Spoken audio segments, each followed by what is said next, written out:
saling pusa. Yan ang tinawag na pambato ng administrasyon na si Mar Rojas kay Vice Presidential Candidate Chis Escudero. Yan ang may tapos sabihin ng senador na walang nagawa ang dating kalihim sa balwarte niya sa Capiz. Nagugat ito, partner, sa umano'y pagharang sa forum ni na Escudero at katandem na si Senadora Grace Poe sa isang paaralan doon. Tanong tuloy na marami, may nangyaring abang pananabotahe. Nako. Umaaksyon si Ryan Ang. Kaliwat kanan tarpaulin ni Mar Rojas ang sumalubong sa kampo ni Senadora Grace Poe sa kanilang pagdating sa Roa City sa Capiz. Pero hindi naman nagpatalo ang kanilang taga-suporta. Sa pag-iikot ni Poe sa baluarte ni Rojas, kapansin-pansing wala sa itinerary ang mga paaralan. Ayon sa Senadora, may forum sana sila sa mga eskwelahan, pero napurnada. Tinanong ang Senadora kung may nanabotahe ba sa kanilang forum. Hindi niya ito direktang sinagot, pero naging malaman ang kanyang pahayag. Ang daang matuwid, hindi dapat pinapayagan ng mga ganyang bagay.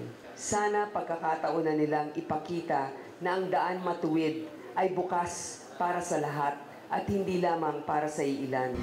Tila pinaringgan din niya si Rojas na nagsabi sa kanyang TV ad na wala siyang drama sa buhay. Masyado daw madrama ang aking buhay. O sinasabi na hindi madrama ang kanyang buhay. At sabi ko, napakaswerte naman nang walang drama ang buhay. Pero sa tingin ko, karamihan nating mga Pilipino ay may pinaguhugutan.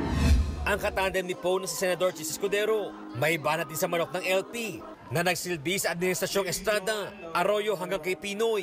Mas marami sana siyang nagawa dito sa kanyang lalawigan kumpara sa nakikita natin dito. At siguro wag din ako ang tanongin nyo. Yung mga taga dito ang tanongin ninyo. Sa mga inaasahan nilang pagbabago sana sa kanilang lalawigan at... Habang nasa gitna ng kampanya sa Quezon City, sinagot ni Rojas sa mga paratang sa kanya ng pananabotahe.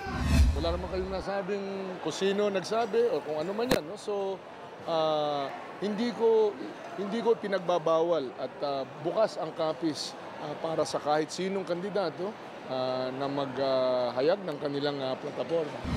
May buwelta rin siya kay Escudero na nagsabing hindi umunlad ang kanyang baluarte. What can you expect from somebody like Chis na parang saling pusa, nais na naman na makahalo sa usaping pangnasyonal? No? Siguro tanungin din natin yung mga kababayan niya doon sa Sorsogon kung ano nangyari doon. Umaaksyon! Ryan Ang, News 5. Be sure to come back. News 5 everywhere. Copyright 2016.